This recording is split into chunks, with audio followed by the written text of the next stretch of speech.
আচ্ছা, এই যে তোমরা যারা বলো টাকা দিয়ে সবসময় সব কিছু হয়, আসলেই কি টাকা দিয়ে সবসময় সব কিছু হয়? জানি না, কেন যেন আমার মনে হয় ভাগ্যক্রমেও অনেক কিছু হয়। যেমন আমি অনেক ভাগ্য করে একটা জিনিস পেয়েছি, আর সেটা হলো আমার বোন, মানে আমার বড় আপু।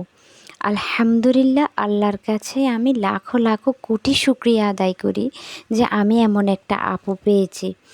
যেমন আমি ওকে ভালোবাসি, ঠিক তেমনই সেও আমাকে অনেক ভালোবাসে।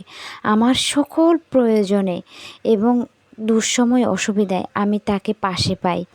আসসালামু আলাইকুম, কেমন আছো সবাই? আরহাস নেক্সট ব্লগ থেকে সবাইকে স্বাগতম। কাছে অথবা দূরে, দেশে কিংবা দেশের বাইরে থেকে যে যেখান থেকে আমার ভিডিওটি দেখা শুরু করেছো, অবশ্যই লাইক করে ভিডিওটি দেখা শুরু করবে এবং না টেনে শেষ পর্যন্ত ভিডিওটি দেখবে। আর যদি তোমাদের ভালো লেগে থাকে তাহলে প্রিয়জনের সাথে অবশ্যই আমার ভিডিওটি শেয়ার করবে প্লিজ। আর আমার চ্যানেলটিতে যদি নতুন হও তাহলে অবশ্যই একটা সাবস্ক্রাইব করে দিবে। যদি অলমোস্ট এই কাজগুলি করে ফেলে থাকো তাহলে অসংখ্য ধন্যবাদ। তো আজকের ভিডিওটি তোমাদের সাথে শুরু করলাম বিকালবেলা থেকে শুরু করেছি এই জন্য, কারণ শেষ বিকেলের দিকে আমার আপু বাসায় বাজারগুলি আমাকে পৌঁছে দিয়ে গিয়েছে। বিকালের দিকে আপু তার কিছু প্রয়োজনীয় জিনিস ছিল, সে কিনতে যাবে। আমাকে যখন জিজ্ঞেস করেছিল যে আমি যাব কি না, তখন আমি তাকে জানিয়েছি যে আমি তো যাব বলেছিলাম আগে, কিন্তু এখন হঠাৎ আমার যেতে ইচ্ছে করছে না। ছোটোবাবু খুবই বিরক্ত করছে এবং ছোটোবাবুর শরীরটাও খারাপ। তো তখন আমাকে ও জানালো যে কোনো সমস্যা নেই, তুমি আমাকে একটি লিস্ট করে দাও, আমি তোমাকে বাজারে এনে দিচ্ছি। তো আমি লিস্ট আর টাকা দিয়ে দিলাম। এই যে দেখতেই পাচ্ছ আমার বাসায় সুন্দর মতো আমার প্রয়োজনীয় জিনিসগুলো চলে এসেছে। এই জিনিসগুলো কি আমি কি বাহিরের কাউকে বলতে পারতাম? অজানা অচেনা একটা মানুষকে, এই শহরে একা একটা মানুষ আমি। আর টাকা পয়সা দিয়ে তো যাকে তাকে যেটা সেটা বলা যায় না। এখানে কেউ কারো আপন না, কে আপন কে পর, কার মনের ভিতরে কি চলছে কিছুই তো বলা যাচ্ছে না। আর বর্তমান পরিস্থিতি তো কতটা খারাপ সেটা তো তোমরা সবাই জানো। তারপরেও নিজের থেকে একটু সেফ থাকাটাই আমি মনে করি সবচাইতে ভালো। তো এই যে এখানে দেখতেই পাচ্ছ আমি বিভিন্ন আইটেমের কিছু সস নিয়ে নিয়েছি।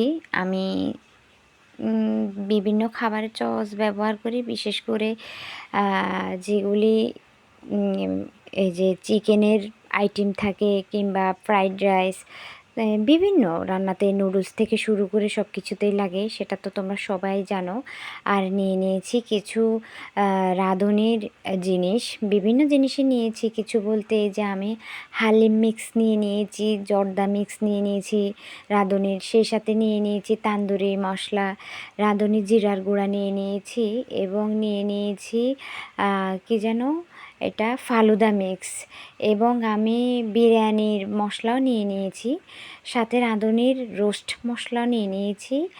আছে এখানে 2 লিটারের একটি তেল এবং বড় স্টিক নুডলস 2 প্যাকেট, ছোট ছোট দুটো নুডলসের প্যাকেট নেওয়া হয়েছে।